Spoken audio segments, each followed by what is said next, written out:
nothing but we can say it is the sketch of something, or it is the primary sketch indicating the plan for something. Okay, so the design is nothing but we can say it is the sketch that show us or that indicates us the plan for anything. Okay, then the next part is the ER. So the ER means what? It is the full form of ER is entity relationship. So in that, the entity is nothing but it is the object in the real world. Okay, so one entity, it is different from the another entity. Okay, so if we consider the student entity, then and if we consider the let's say teacher entity, so these two entities are different from each other, and the relationship is nothing but it is the connection between the entities. So simply the ER means what? It is the entity relationship. Okay, so we have to show how many entities are there, or what are the different entities, and the relationship between the entities. Then the model is nothing but it is the representative form, or it is nothing but the pattern. Means there may be number of models and we can represent our information in the form of that model, or in a different patterns. So the model is nothing but it is the representative form of something. And the combinedly, if we consider the database design and the ER model, so it is the process of producing a detailed data model of the database. Means in the database design, we produce the detailed information or detailed design of our database, and the ER model defines the contextual view of the database. Means with the help of ER model, we can show the exact concept of our database in the form of diagrams, or the diagrammatically we can represent the information of the database, the design of the database with the help of ER model. Okay, so it is about the title of the chapter. So our title is database design and the ER model. Means here we can represent our design with the help of some diagrams or some ER model. Okay, now the next one is the about central idea of the chapter. Okay, so the central idea of the chapter means this chapter provides the overview or the basic concepts of the database design, and it also gives us some entity relationship model. And again, many concepts are there in the entity relationship data model. So what is the entity, what is the relationship, then how we can exactly represent the entity and the relationship between the entities. So it include different notations for different notations to draw the entity relationship diagrams. Then this chapter also introduces the relational model of the data. Okay, so this relational data model, it includes some structure of the relational database, then it include the schema, then it include the keys which are used in the relational database, and it also includes the relational algebra. So basically this second chapter contains two different parts. The first part, it is related to the database design and the ER diagram, and the second part, it is related to the relational model. So it contains the schema of the model, keys used in the model, and some relational algebra. Okay, now the next one is the importance of the chapter.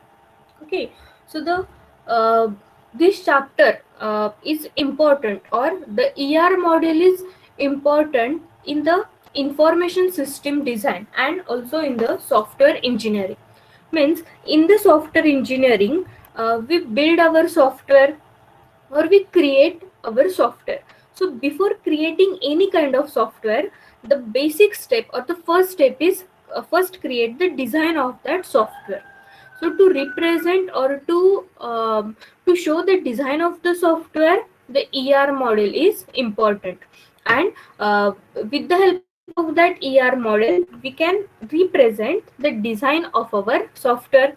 Then in the ER model, we use the entities and the relationship. So with the help of these entities and the relationship, we can organize the number of things, as well as we can organize the information.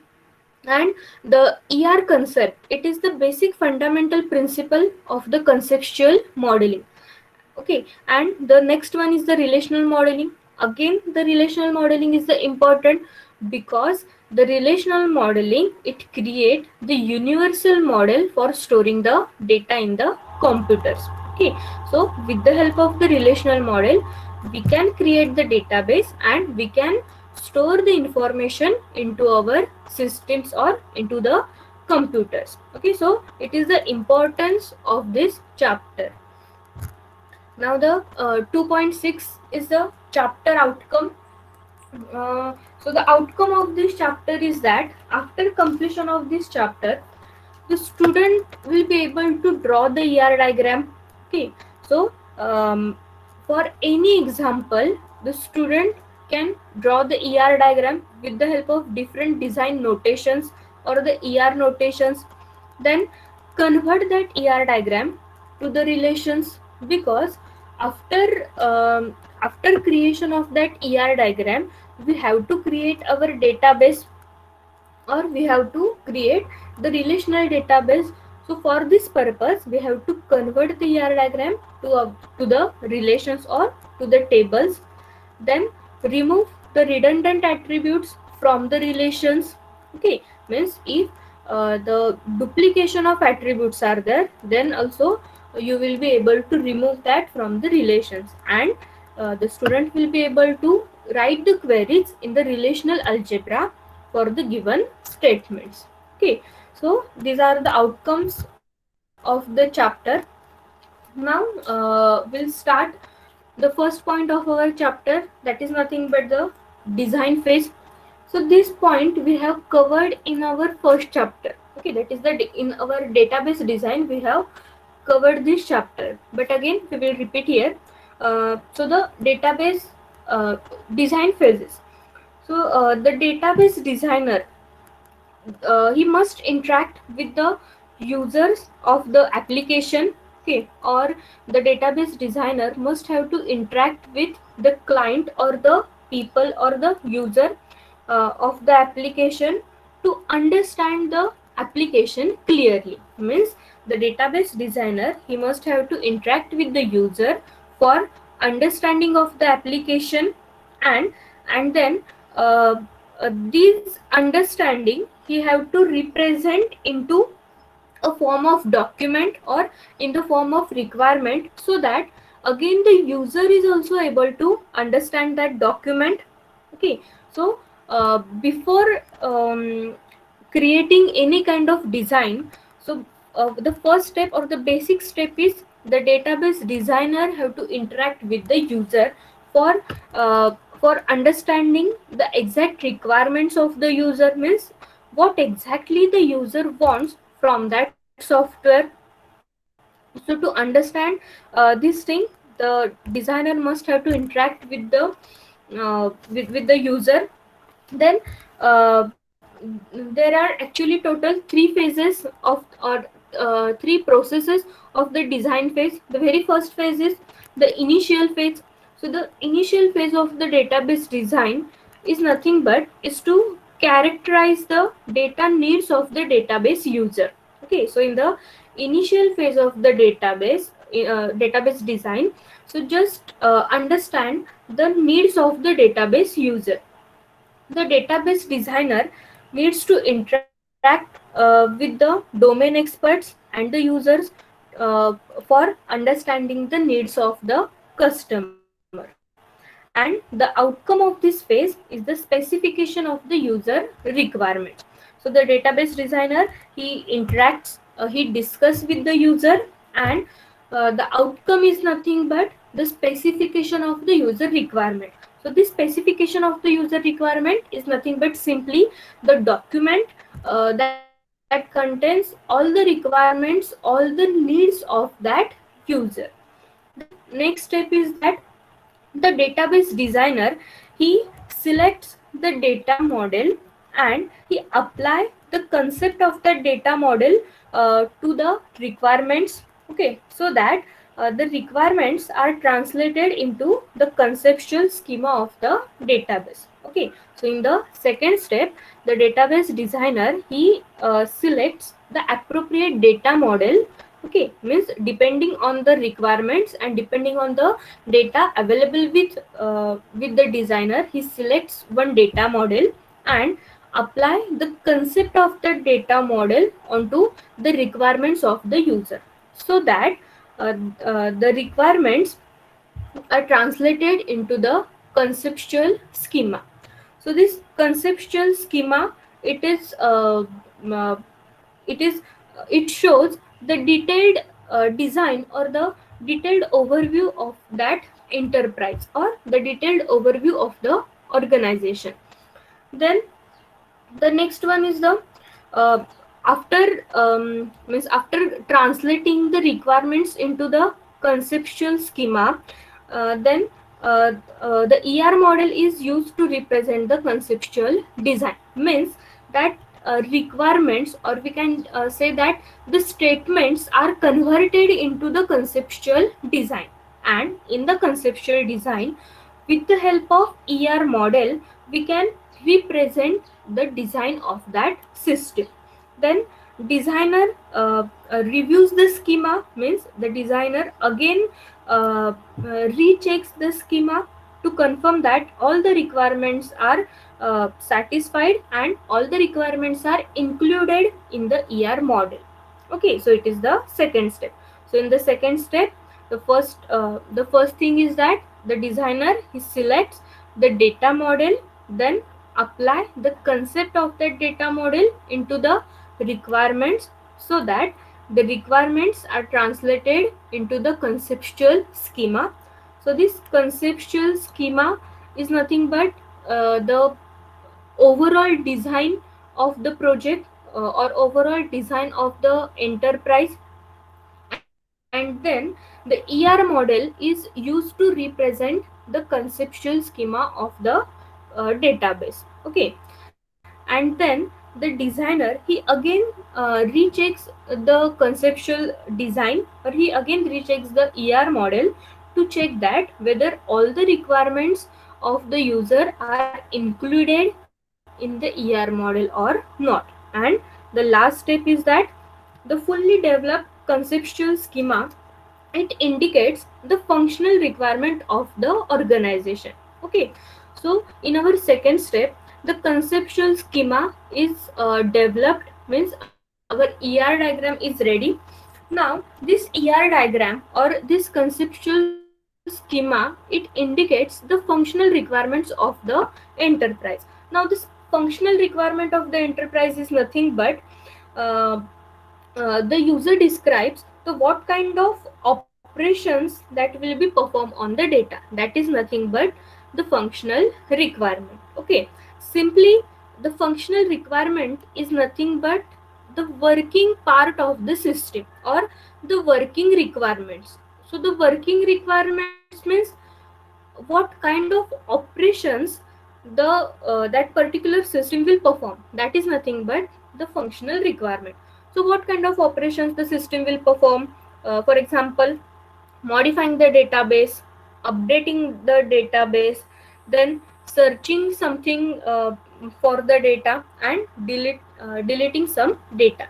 So these are nothing but the functional requirements or simply the operations of the system. Okay, and after specification of this requirement, at this stage of the conceptual design, the designer can review the schema to ensure it meets the functional requirement.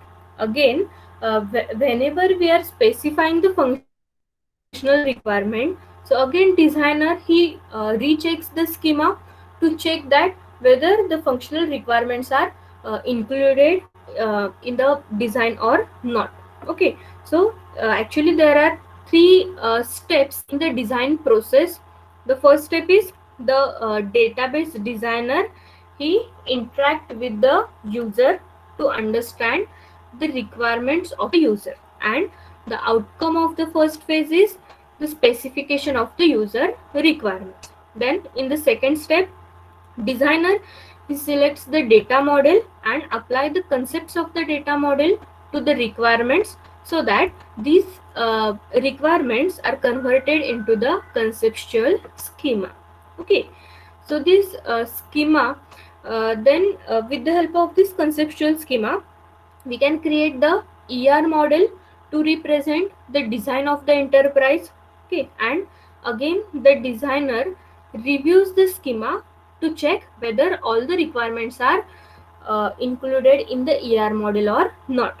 And then in the last step, he also checks the functional requirement of the enterprise, whether it is working correctly or not, and whether it is also included in the design or not. Okay, so these are the steps of the design phases, or we can say design process. So actually there are two phases of the design. The first one is the logical design phase, and next one is the physical design phase. So the logical design phase, so here the designer maps the high level conceptual schema onto the implementation data model of the database that will be used. Means in the logical design phase, the conceptual schema is mapped onto the implementation of the data model. Means here we actually create our ER model. So this step consists of mapping the conceptual schema defined using the entity relationship model into the relation schema. So it is nothing but the logical phase, and this logical phase is related to the logical level of the abstraction. Then the second phase is physical design. Second design phase is the physical design. So here the physical features of the database are specified. So the physical features of the database is nothing but, so the file organization, then the storage structure of the database, and the index structures that is used for the database. So the logical design and the physical design, these two are the design phases. Now the next sub point is the design approaches. Okay, so there are actually two design approaches. The first one is entity relationship model, and the next one is the normalization. So the entity relationship model means it represent the relationship between the entities, or it models an enterprise, or it models an organization as a collection of entities and the relationship. Entity is nothing but any kind of object in the real world. Okay, and the relationship is nothing but the association between different entities. Okay, and this entity and the relationship, it is represented diagrammatically by the entity relationship diagram. So it is the one design approach, means to draw the entity relationship model, it is the one design approach. Now the another design approach is the normalization. So the normalization means, again we have to create the good design of the database. Okay, and we have to remove the bad contents in the database, or the bad design. Okay, so the bad design contents are nothing but if the redundant attributes are there, or if any inconsistency present in the database, or if the database is incomplete, means what, it is the bad design. And with the help of normalization, we have to convert this bad design into the good design. Okay, so these two are the design approaches. The very first one is the entity relationship model. So this point we will see in this chapter, and the normalization theory. So that we will see in the fourth chapter. So these two are the design processes. Now our second point is nothing but actual ER model. Okay, so with the help of this ER model, we can create the modeling of the database. So this the ER data model, it is developed to facilitate the database design by allowing the specification of an enterprise schema that represent the overall logical structure of the database.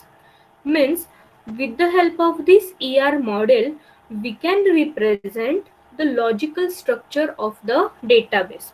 Okay, and with the help of this ER model, we can represent the different specification of any enterprise or the specification of the organization that shows the structure of the database. ER model is very useful in mapping the meanings and the interaction of the real world enterprises onto the conceptual schema. So here the ER diagram or the ER model, it is used in mapping. Means here we can perform the mapping of the meaning. Meaning is nothing but the entities and the interaction of real world enterprise, means the entity and the relationship between entities of real world onto the conceptual schema.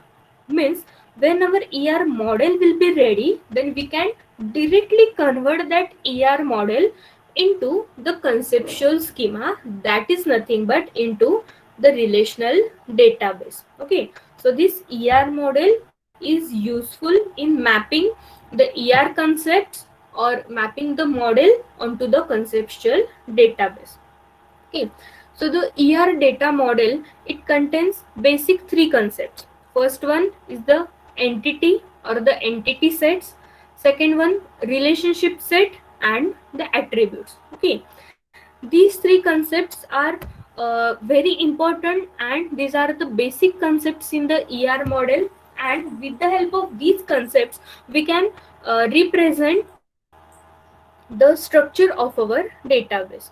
Okay, the ER model also has an associated diagrammatic representation, that is the ER diagram. Means the concept of the ER model can represented diagrammatically by the ER diagram. Okay, again the ER diagram, it also express the logical structure of the database graphically. That we will see in the next point. Now, first we will see the basic concepts of the ER model. The first one is the entity sets. So the before entity sets, first we will see what is entity means. Okay, so the entity is the thing or it is the object in the real world, and this thing or this object is distinguishable from all the other entities. Okay, for example, any specific person, any company, any event, or any plant. So it is the entity in the real world. Again, any person means the student, it is the one entity. Then, if we consider the bank example, then in that account is another entity. Okay, then accountant, it is another entity. Okay, so if we consider any real life example, so any object in the real life example is nothing but the entity, and every entity is distinguishable from the another entity. Means here the person entity is different from the company entity, because the specifications or the attributes of the person entity, they are different from the specification or the attributes of the company entity. And the entity set, so entity set is nothing but it is the set of entities of the same type that share the same properties. Okay, so the entity set means what? It is the set of entities, okay, or the set of same entities. We can say simply the entity set is nothing but the set of same entities. Again, the example is the set of all persons is nothing but the entity set. The set of all students is nothing but the entity sets. Then the set of all companies, set of all trees, etc. is nothing but the entity set. Simply remember that single entity or the entity means only one object, okay, and the entity set is nothing but the number of object of the same type, okay. So in the entity set we can consider only the set of all the persons or set of all the students, but in the entity set we cannot consider one entity of the person, another entity of the company, another entity of the tree, okay. So we cannot consider. Entity set means what? It is the entities or the set of entities of the same type that share the same properties. Means if we consider the student entity, so the student entity is having the same property like roll number of the student, name, address, marks, division, department, okay. So these are the properties of that entity. Then the an entity, it is represented by a set of attributes. That is, the attribute is nothing but the descriptive properties possessed by all the members of an entity set.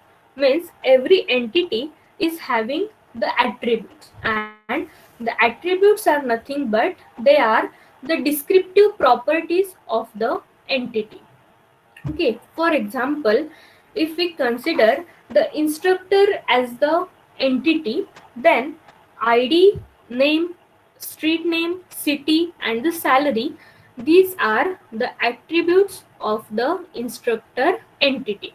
Means this ID, name, street, salary, they describe that particular instructor. So the attributes are nothing but they are descriptive properties of the entity. Then again another example, if we consider the course entity, so the course entity is having the course ID, title, and the credits of the course. So this course ID, title, and credit, these are nothing but the attributes of the course entity, okay. And each entity has a value for each of its attribute. Obviously the attributes are there means what, some value is there for the attribute, okay. So if we consider the instructor entity, so this instructor entity may have the value 12121 for the ID, and the value 90,000 for the salary. Then for example the value ABC for the name.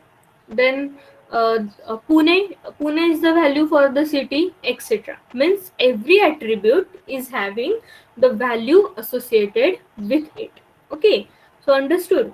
So in this slide we have seen what is entity, okay. Entity is nothing but the object in the real world, okay. Then we have seen the entity set. Entity set means it is the set of entities of the same type. And then we have seen the attributes. Attribute means some properties or some descriptive properties that each member of the entity set have. And we have seen the values for the attributes or value for each of its attribute. Then the entity set representation. Consider this is the representation of the entity set.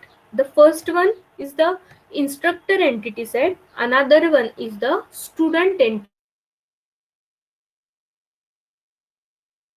set, okay. So having the two attributes. The student entity set is having the student ID as an attribute and the student name as a another attribute. And these all are the value for this particular attribute, okay. So we can represent the entity set with the help of this rectangle, and in that rectangle we can write the values of the attribute. Okay, now the next one is the relationship set. Okay, simply the relationship is nothing but it is the association among several entities, or simply we can say that the relationship is the connection between several entities. For example, we can define relationship advisor that associates instructor Kim and student Shankar. Okay, means the Kim instructor, he gives advice to the student Shankar. Means we can call it as a relationship advisor. Means there is a connection between that student and that instructor, or that instructor, he teaches something to the student, so we can create a relationship between the instructor and the student as a advisor. Now the relationship set. So the relationship set is the set of relationship of the same type. Okay, means same as our entity set. And the relationship set, it is the mathematical relation among the different entities, means n greater than equal to 2. We can represent relationship if there are two or more than two entities. Okay, means to represent the relationship we require at least two entities, and each taken from the entity sets. Now consider, this is the mathematical expression. If capital E1 to En, they are the entity sets, and the relationship set R is the subset of, okay, means the relationship set we can represent if the small e1 e2 en such that, okay, so this small e1 e2 is nothing but it is the relationship. So every relationship is belongs to a particular entity set. Okay, means at least one relationship is present between the two different entity sets, and if the group of such relationships are there, then we can say that it is the relationship set. The association between the entity sets is referred to as the participation. Okay, the association or the connection between the entity set is nothing but the participation of the entity. That is nothing but the entity set E1, E2 up to En, they participate in the relationship set R. Okay, understood. So the participation is nothing but if the particular entity set is participating in the relationship set, then we can say that there is a participation between the entity set and the relationship set. Okay, then the function that an entity plays in a relationship is called the entity's role. Okay, simply role means what? Whatever function performed by the entity set, it is called as the role. Or in a simple way, we can say that the role is nothing but the label. Okay, so the label, it is given to the relationship between the particular entity set. Okay, then the entity sets participating in the relationship set are distinct. Okay, so the number of entity sets are participating in the relationship set, so they must be distinct with each other. Okay, so in the relationship set, we have seen what is the relationship. Relationship means what? It is the association among several entities, or it is the connection between several entities. And the relationship set is nothing but the set of all the relationship of the same type is nothing but the relationship set. Then participation means what?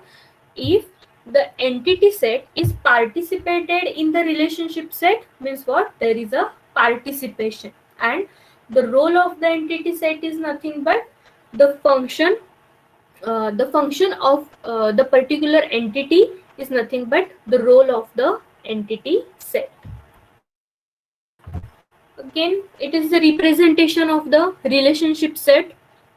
Okay, so it is the instructor entity set and it is the student entity set. So here these lines are nothing but the relationship between these two entity set. Again, so this if we consider the relationship between the Kim and what is this? Okay, let's say the relationship between Kart's instructor and the Shankar student means this instructor Karts it advises to the advises to two students, that is one is the Shankar and next one is the Zhang. Means these lines are nothing but the relationship set. Okay, so simply the relationship set or the relationship is indicated by the line between the two entity sets. Okay, then again, in the relationship set or the every relationship set may have the attribute associated with it, so it is called as the descriptive attribute. Means the attribute can be associated with the relationship set, it is called as the descriptive attribute. If the attribute is present with the relationship set, then we call it as a descriptive attribute. Here, for example, the advisor relationship set between the instructor and the student may have the attribute date, which tracks when the student started being associated with the advisor.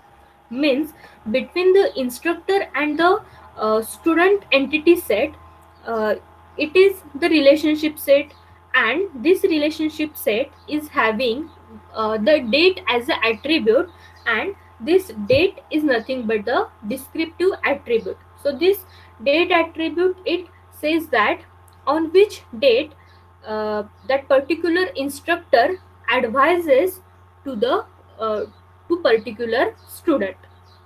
Okay, so with the help of this date attribute we can say that on this particular date this instructor advises to the student.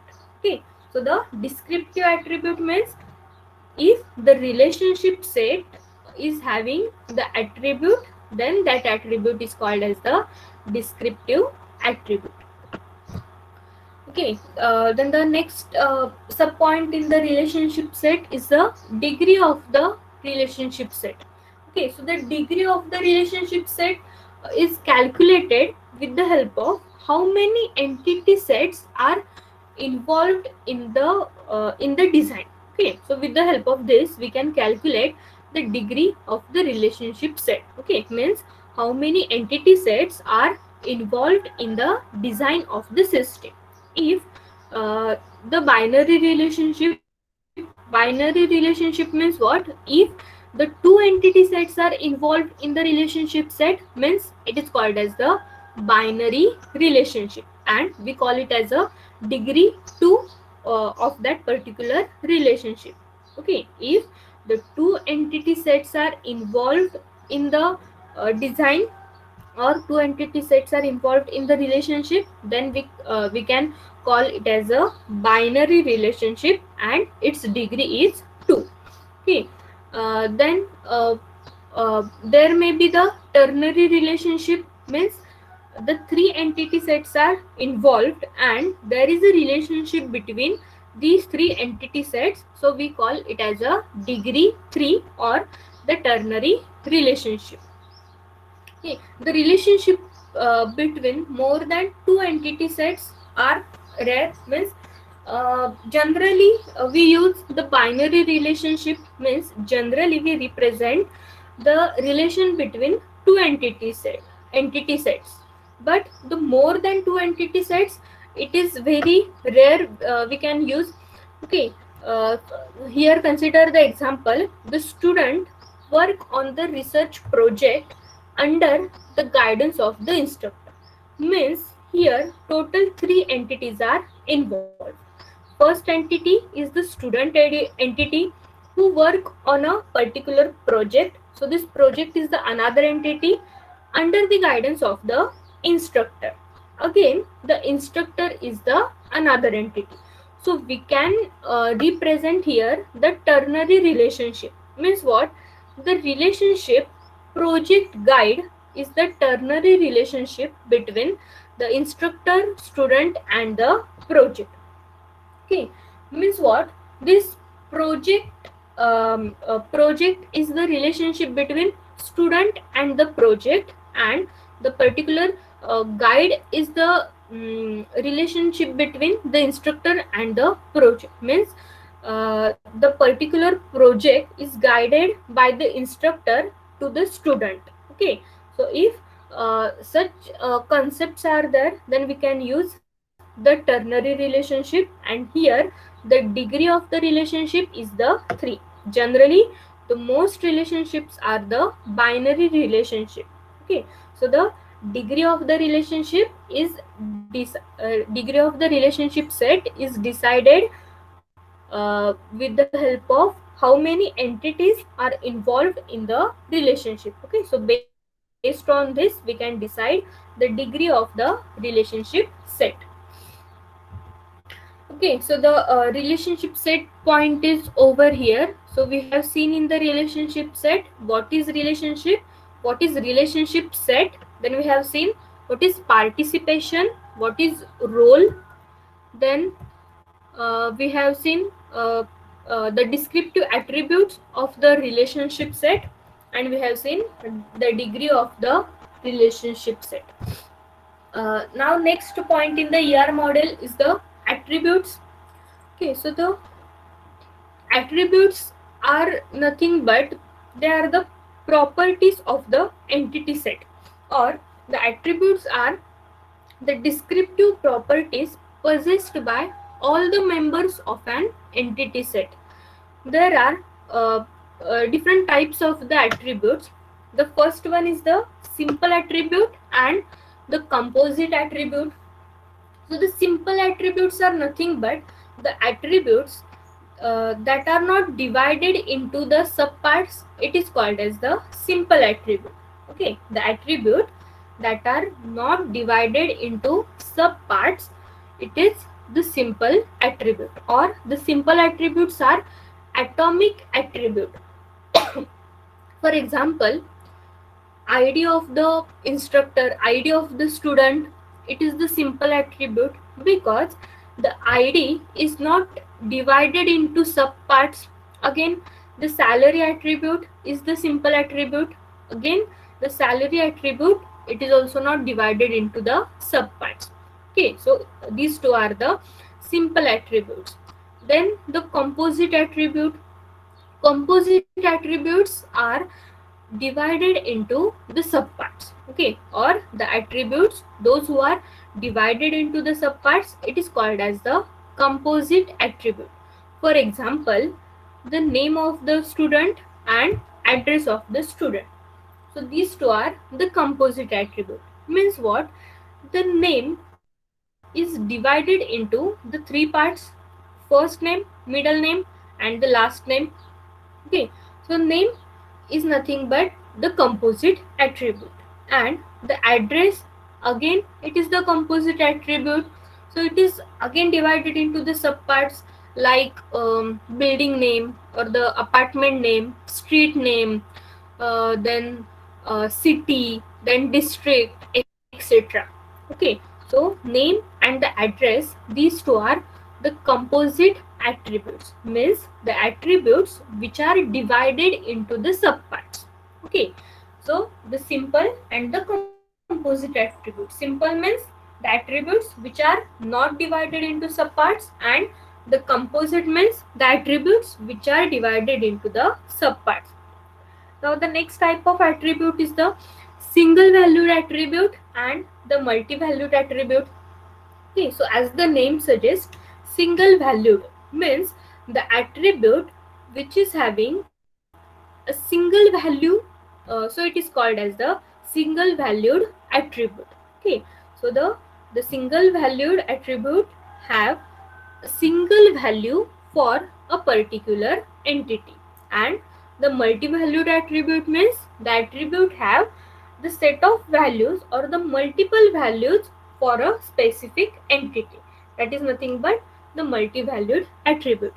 Again, the single valued attribute is the name attribute, ID attribute or the roll number attribute. So every person or every student or every instructor is having a single roll number or is having a single ID. So the ID is the single valued attribute. Then multi-valued attribute example is the phone number.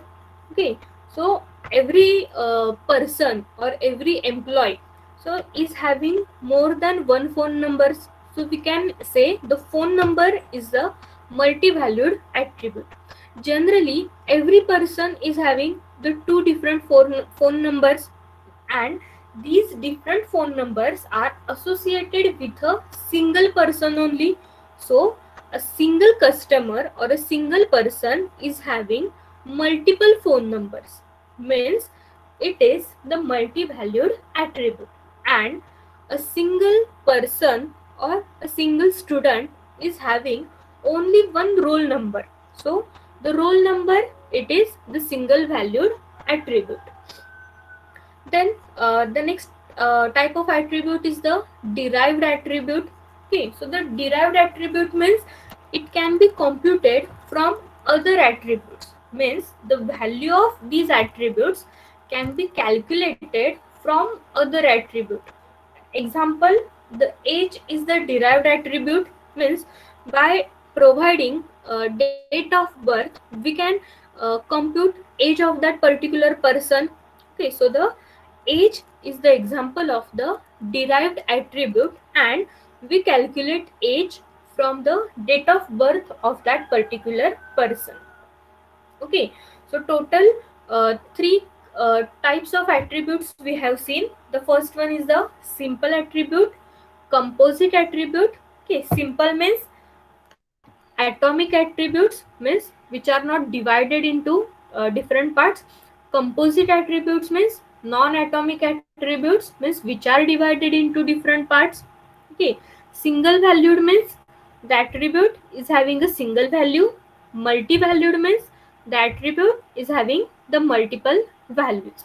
And the derived attribute means the value can be calculated from the other attribute. Okay, so it is the example of the composite attribute.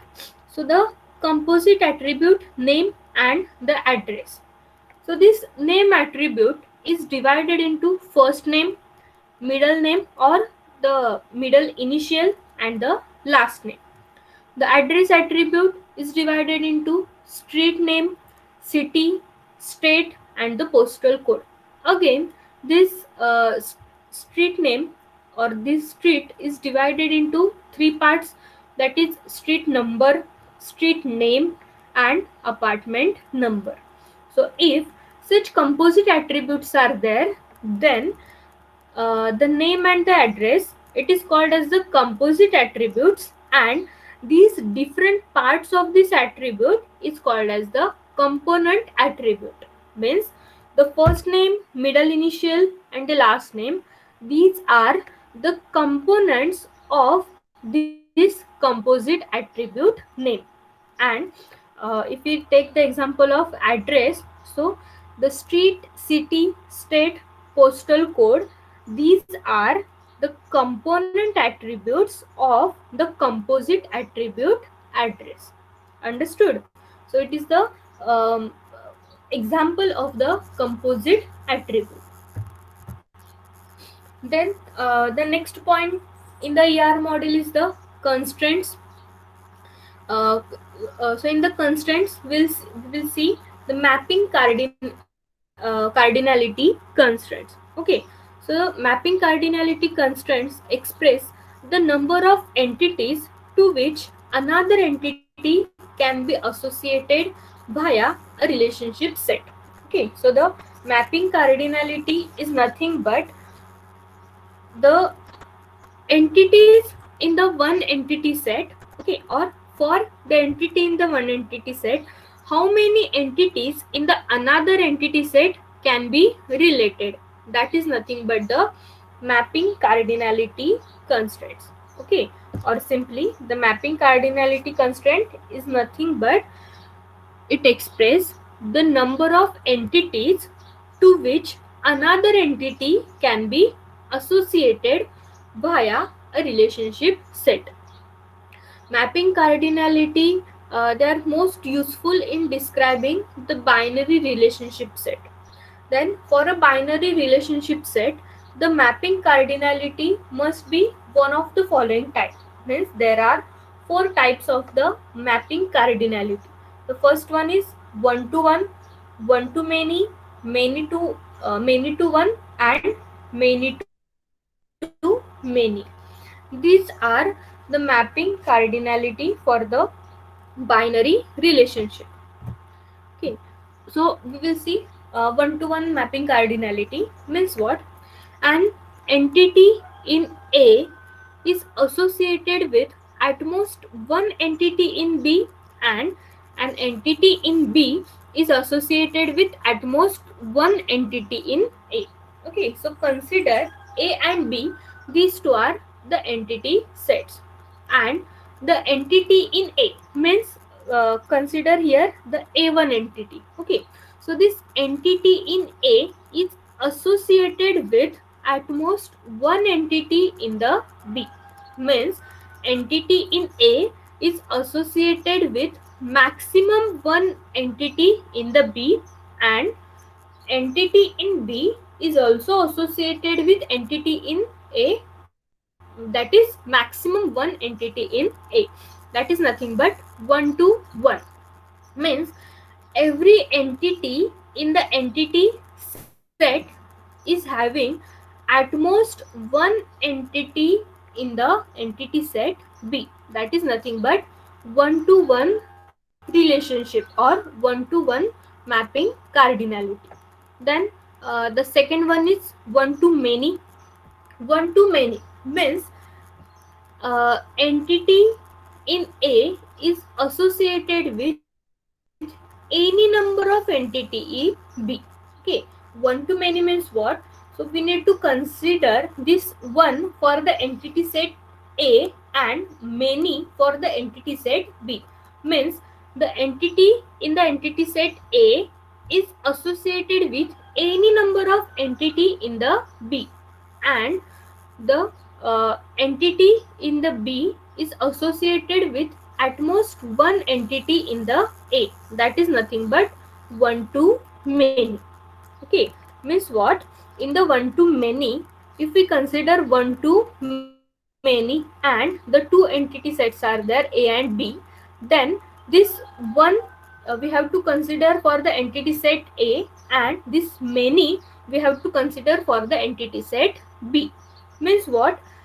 One entity from the entity set A can be mapped with number of entities from the entity set B, because one to many relationship is there. And if we consider from B to A, then the entity set in B is mapped with at most one entity set in A. Means here this A1 is associated with B1 also and B2 also, but B1 is associated with A1 and B2 is also associated with A1. Means if we consider for the entity set A, so for the A1 two entities are from B.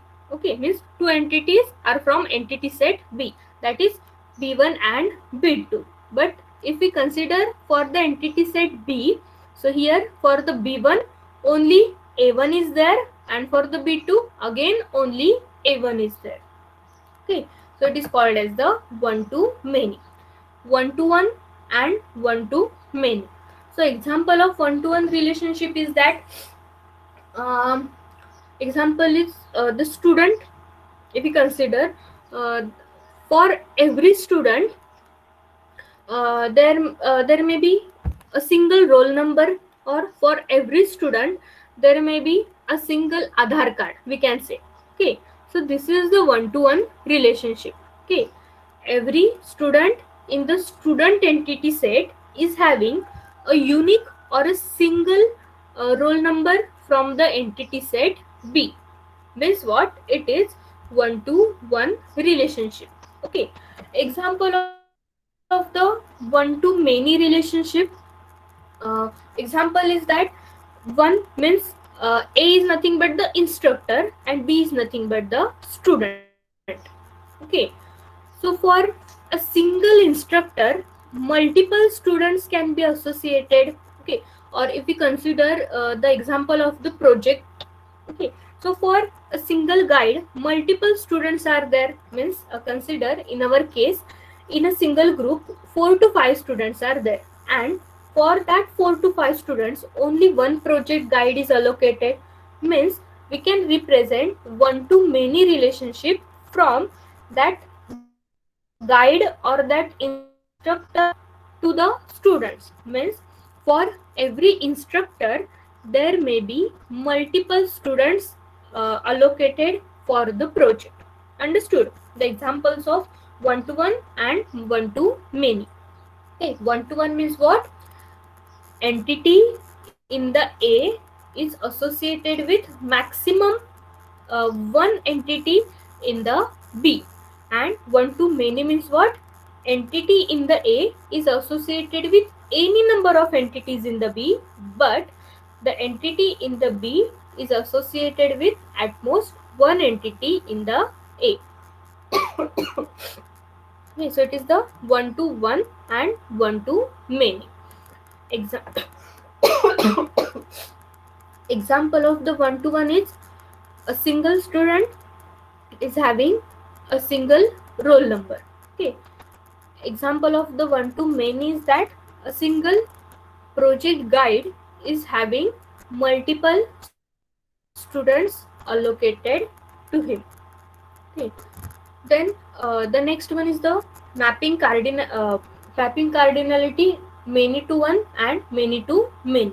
Okay, so the many to one is nothing but exactly opposite of the one to many. Means the entity in the A is associated with at most one entity in the B, and an entity in the B can be associated with any number of entities in the A. Okay, so many to one, it is opposite of the one to many. Means in our previous example we have taken one for the entity set A and many for the entity set B. Now in the many to one we have to convert or we have to take opposite of that. Means for the entity set A we have to consider the many, and for the entity set B we have to consider the one. Means the entity in the A is associated with maximum one entity in the B, but the entity in the B can be associated with number of entities from the A. Okay, it is nothing but many to one. Next is the many to many. Many to many means what? The entity in the A is associated with any number of entities in the B, and the entity in the B is associated with any number of entities in the A. That is nothing but many to many. Okay, again the example of the many to one. Now here entity set A is nothing but the student and B is nothing but the project guide.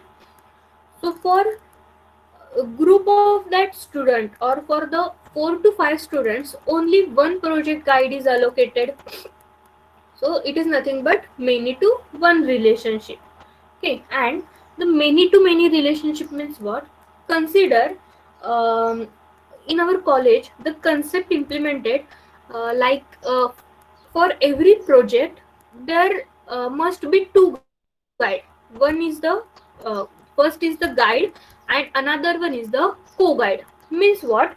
The multiple students can be associated with these two guides. Means again it is the many to many relationship. And for that two guides, that is first one is the main guide and another one is the co-guide, means for that two guides or two persons, number of students are associated, means in a group four students are there.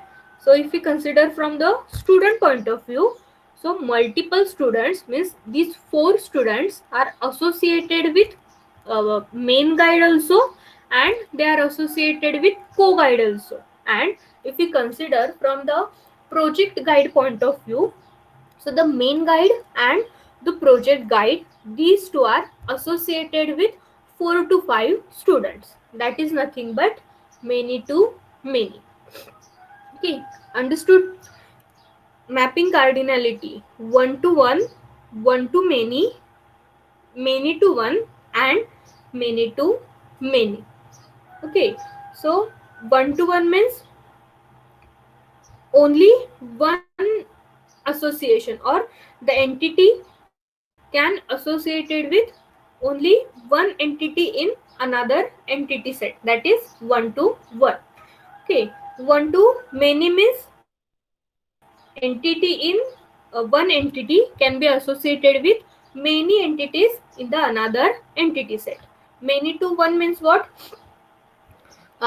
Many entities from one entity set can be associated with only one entity in another entity set. And many to many is nothing but the many entity set or the number of entities in the entity set A can be associated with number of entities in the entity set B. Okay, so these four are the mapping cardinality constraints, and you have to use these four mapping cardinality constraint whenever you are drawing the ER diagram. Okay, so depending on the entities and depending on the concepts, you have to use the any one of the mapping cardinality.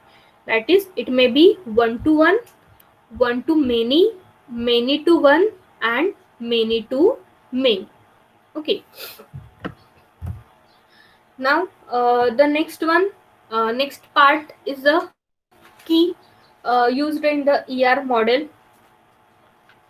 Okay, so the key is nothing but the values of the attribute. They must be such that they can uniquely identify the entity. Okay, so the key is nothing but the attribute or the value of the attribute must uniquely identify the entity. That is nothing but the key. Or simply, the single attribute or the set of attribute, it is used to identify the single entity within the entity set. It is called as the key of the entity set. Okay, means if we use the value of that particular attribute, means what? No two entities in the entity set are allowed to have exactly same value for all the attributes. Okay, no two entities in the entity set are allowed to have exactly the same value for all the attribute. That is nothing but the key. Means we can simply say that for identifying every entity uniquely, we can use key. Uh, we can use key concept. Okay. For example, consider the student entity, and in the student entity, the roll numbers are different. It may possible that the name of two students is same. Okay, means what? Here we can apply the key concept so that the name of two students, it may be different, or we can uniquely identify that particular student. If we use the roll number as a key for that particular student entity, then we can identify that a single student individually. Means consider the roll numbers are from 1 to 10, and the name of the roll number 1 and roll number 2 is same. Okay, if I call roll number 1, means it will give me the exact information of that roll number 1. Okay, and if I give the query like return me the information of the Aishwarya, consider, okay, information of the Aishwarya. So it may possible that there are multiple Aishwarya present in that table.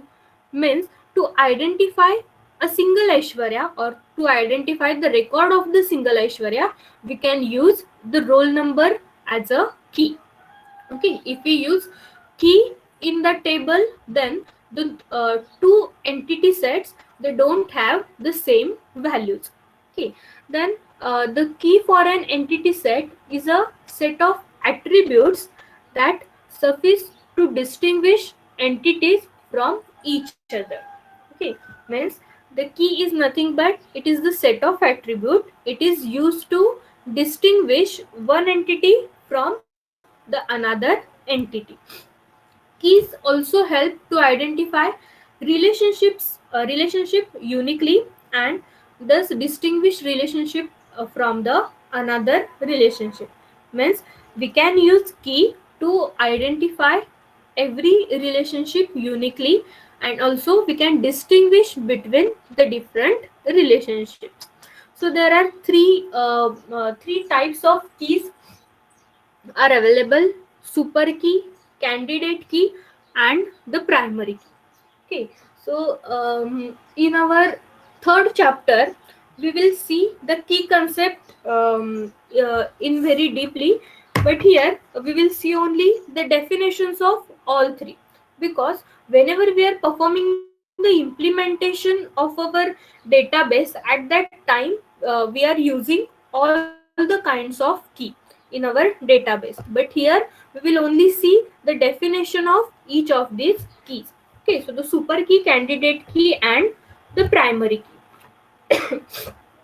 Okay, let K is a subset of R. Okay, K is nothing but if the K is a super key of the R, if the values for K are sufficient to identify a unique tuple of each possible relation. Okay, we can say the particular attribute is the super key of the relationship if the value of that key is sufficient to identify the unique tuple in the relation. Unique tuple means what? A single line. Okay, tuple is nothing but the single row in the table, or the information of a single customer, information of a single person. So simply the super key is nothing but it is the group of single or multiple attributes, or group of single or multiple keys is nothing but the super key. For example, ID, it may be a super key, and I can take the ID and the name. Okay, combinedly ID and the name as a super key. So these two are the possible super keys for the instructor entity. Okay, so the simply super key is nothing but the value of that particular attribute is sufficient to identify uniquely that particular tuple. Okay, so I can use instructor ID as a super key, and I can use combination of ID and name as a super key. Then candidate key. The super key K is a candidate key if K is minimal. Means the candidate key is nothing but the minimal of super key is nothing but the candidate key. Means here uh, we can use ID and ID name as a super key, means both as a super key. So candidate key means what? It is the minimal of the super key. Means I can take here only ID as a candidate key. Okay, but I cannot take only the name as a candidate key, because the multiple instructors, they may have the same name, so we cannot take the name as a uh, individual name as a candidate key, but we can take ID as a candidate key. Then once one of the candidate key is selected to be the primary key. Okay, so there may be multiple candidate keys. So one of the candidate key is selected as a primary key. Okay, so the primary key is nothing but only one candidate key which is chosen by the database designer. It is called as the primary key. Again, here we can consider the ID as a primary key. Okay, so understood. Super key, candidate key, and the primary key. Super key means what? It is the group of single or multiple key. Okay, means a group of single means ID, and group of multiple means ID name, or I can take here ID address, or I can take here ID name address. Okay, anything, uh, anything it is possible for the super key. But if we consider the candidate key, then the candidate key must be the minimal of the super key, or we can say that the super key is the set of large attribute, and the candidate key, it is the subset of the super key. That is nothing but it is the minimal of the super key. So we can take ID as a candidate key, or we can take combinedly name and address as a candidate key. And the primary key is nothing but one of the candidate key is considered as the primary key, and this primary key is chosen by the, or it is selected by the database designer. Okay, so these three are the keys of the database. Then if the relationship set R has no attributes associated with it, then the set of attributes means primary key E1 union primary key E2 union primary key En, it describes the individual relationship in the set R.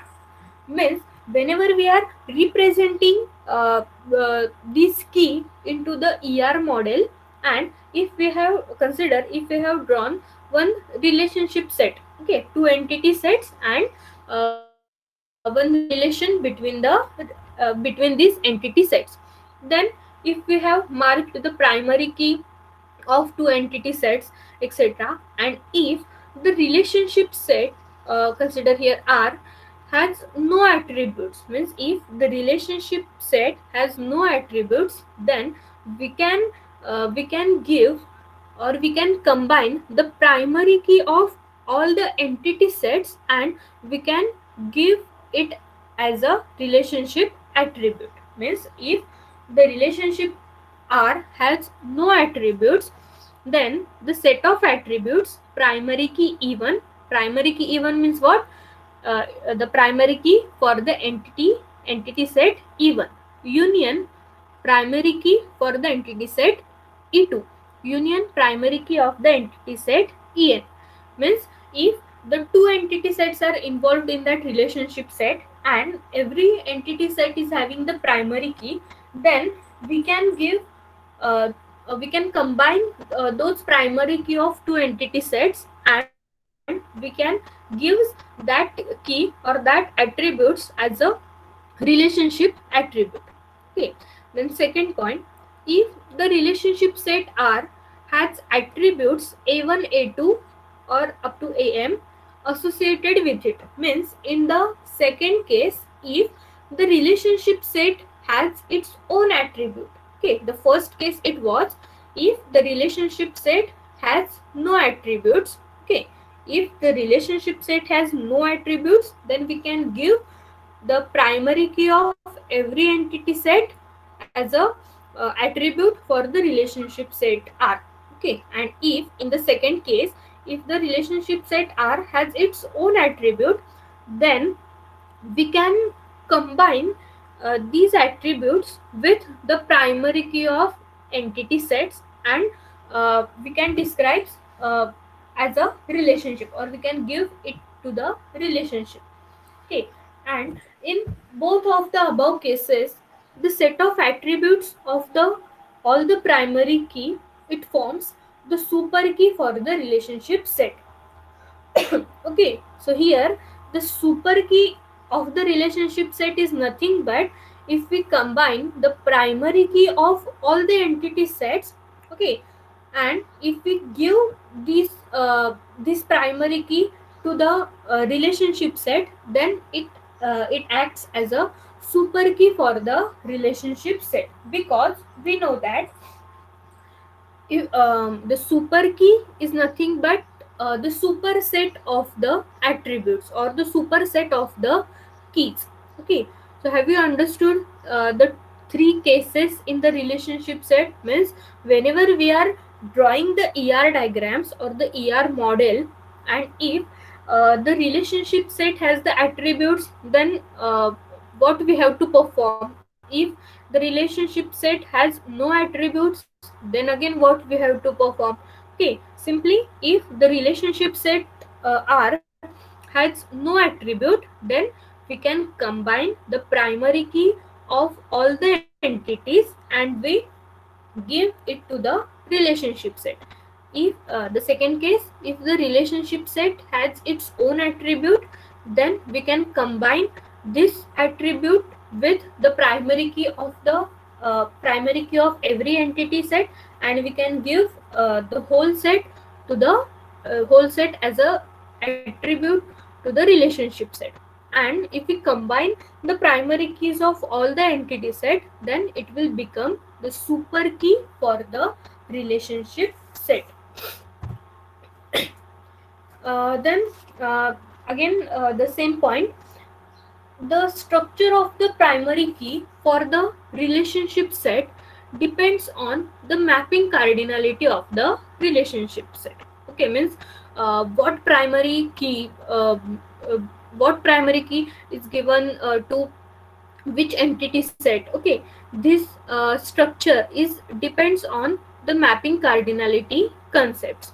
If the mapping cardinality between two entity set is the many to many, okay, then union of the primary key of both relations is considered. Okay, if the mapping cardinality is many to many, then the union of primary keys of both the relation is considered, and that particular union or that particular set is given as a attribute for the relationship set.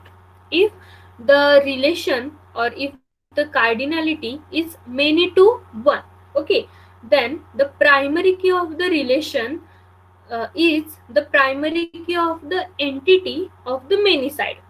Means here if the cardinality is many to 1, then we can take primary key of the entity which is at many side. Means consider um, the two entities, the employee and the project. Okay, so if the employee entity is present at the many side, means between the employee and the project, if there is a many to one relationship, then we can give or we can add the primary key of the employee entity set, okay, to the primary key of the relationship.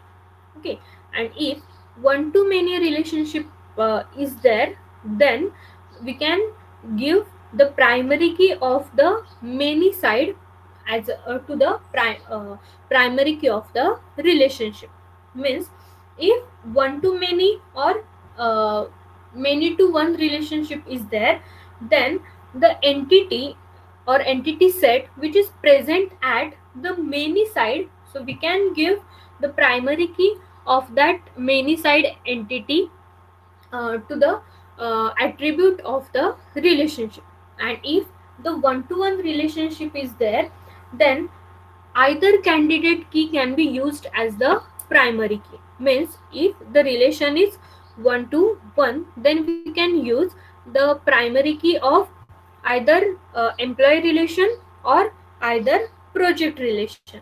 Means we can use either id as a primary key for the employee, and we can use um, the project number or the project id, okay, as a attribute or as a primary key of the project. Okay, means whenever we are drawing or creating the primary key for the relationship set, then it is depends on these four mapping cardinality constraints. Okay, if the mapping cardinality is many to many, means what, the we can take union of primary key of the both relation. If the mapping cardinality is many to one, then we can consider the primary key of the relation which is present at many side. Okay, means if the one to many or many to one relation cardinality is there, then we can consider the primary key of the relation which is present at the many side. And if one to one relationship is there, then we can use primary key of either of the relationship or either of the entity set. Okay, either we can use the primary key of the one entity set, or we can use primary key of the another entity set. Okay, so I think, okay, still 15 minutes are there, so we can continue. So our next point is removing redundant attributes. Okay, so the removing redundant attributes means when we design a database using the ER model. Okay, so very first step is we usually start by identifying the entity sets. Okay, means first we include entity set, then after deciding the entity set, the appropriate attributes are chosen. Okay, and the which or what kinds of attribute is chosen, it is uh, or what attributes are needed, it is decided by the designer only. Then the relationship sets among various entities are performed or are formed, and these relationship set may result in the situation where the attributes in various entity sets are redundant and need to be removed from the original entity set. Means what, whenever we are designing the database, at that time the first thing is that, or we start designing our database by identifying the entity sets. Okay, then after entity sets are identified, then we identify or we select the proper attributes that are suited for the entity sets. Okay, and uh, when the attributes are selected, then the next step is the relationship sets are identified, okay, between the entity sets. And when the relationship sets are identified, then it may possible that our ER model is ready, but some attributes are redundant in both the entities. Means some attributes are duplicated in both the entities, and we need to remove such redundant attributes. That is nothing but removing redundant attributes. Okay, consider that two entity sets, instructor and the department entity set. Okay, so the instructor entity set with attributes ID, name, department name, and the salary. Okay, and here ID is the primary key for the instructor, and in the department, the department name, building, and the budget, these three are the attribute with department name as a primary key, because in the department table we store only the information of the department. Means consider in a college only 5 departments are there, so in the department table we can create entry for each and every that 5 department. Okay. But in the instructor table, the instructor may belongs to one or number of department. It may possible that, so we can give the primary key department name in the department table, but we cannot create the department name as a primary key in the instructor table, because it may possible that the department name value in the instructor table may be repeated number of times, or the same value for the department name. For many instructors it may be repeated, but here in the department table there will be only one value for a single department. Okay, means here we have identified the entity set, that is instructor and department. Then we have selected the attributes, that is id, name, department name, building, budget, etc. And here we have formed the relationship between these two entity sets. And now here the department name value is repeated two times, means it is present in the instructor also and it is present in the department also. So here we have to remove the department, remove this redundant attribute from the relationship set. Okay. So we model the fact that each instructor has an associated department using the relationship set inst department. Means between the instructor and the department, we can create the relationship set as inst department. Means every instructor must belong to at least one department. So we can give here the relationship set inst department. Okay. Then the attribute department name, it appears in both the entity sets, means it is present in the instructor entity set also, and it is present in the department entity set also. And it is the primary key for the entity set department, and it replicates information present in the relationship and is therefore redundant in the instructor, and it needs to be removed from the instructor relation. Because if we create the relationship between the instructor and the department, okay, that is inst department, means automatically that instructor belongs to any one of the department. So this information we can achieve with the help of that relationship. So here the attribute department name we can remove from the instructor, because that department name is the redundant, it is duplicated in the instructor table or in the instructor entity. We cannot remove the department name from the department table or department entity, because the department name attribute is the primary key in the department entity. And if we form or if we create the relation between department and the instructor, then automatically we can say that this particular instructor is associated with this particular department. So this information we can achieve, we can get from the relationship set. So we can remove the department name attribute which is present in the instructor.